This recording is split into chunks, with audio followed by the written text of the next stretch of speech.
YouTube, this is my second vlog on promotional videos. Enjoy. A promotional video is one of the most flexible types of a marketing video, and it's usually the first thing that a business would think about. It's used to introduce or educate people on a product, organisation or a cause.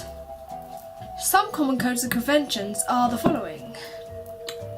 Voiceovers. These are usually made to replace the music and would attract an audience's attention since they have to listen to someone. Sound. This is also important because it can make a promotional video very dull or very interesting, but this can all be down to the naturalistic sounds or the buzz noise and pings when you have giant words across the screen, such as now. Music. This can be really simple or really elaborate and can be used to attract an audience as well, because you can use a memorable soundtrack that people already know, that people can link to your product or your organisation, or you just literally just entertain them. That is what the music's there for. Camera angles.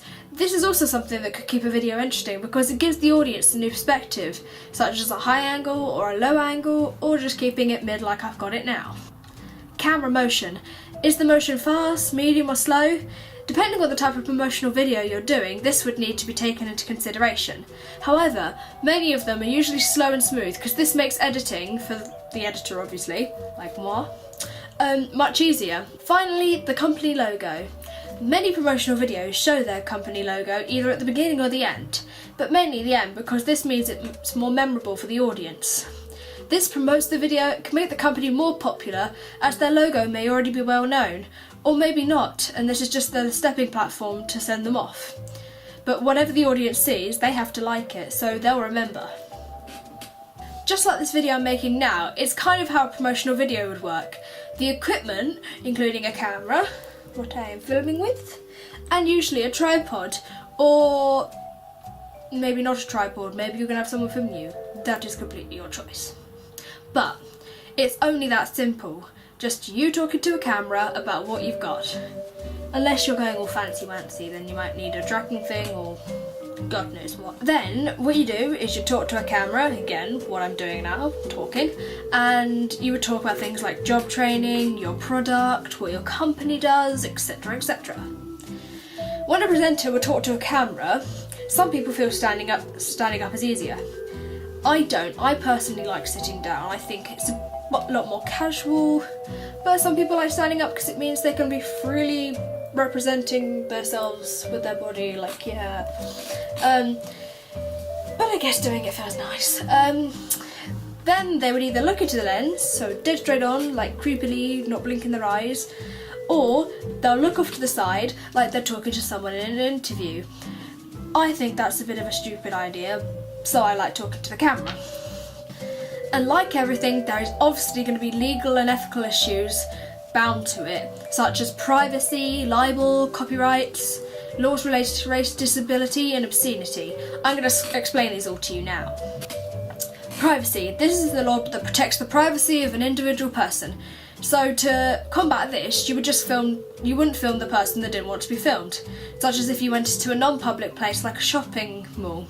You'd need to get permission first so that people who are going into it know that something's happening. Libel. This means publishing a false statement about someone that could be damaging to a reputation or to a company. So to avoid this, just don't say anything wrong about the company, just look up and research before you do it. And of course, why would they do that anyway? I mean, you want to tell the truth about your company, you want audience to like you, so that shouldn't really be an issue. Copyright. Now everyone's heard of this little guy. Yeah, you know the C? Well, this allows people who have created stuff to be owned by the original creator.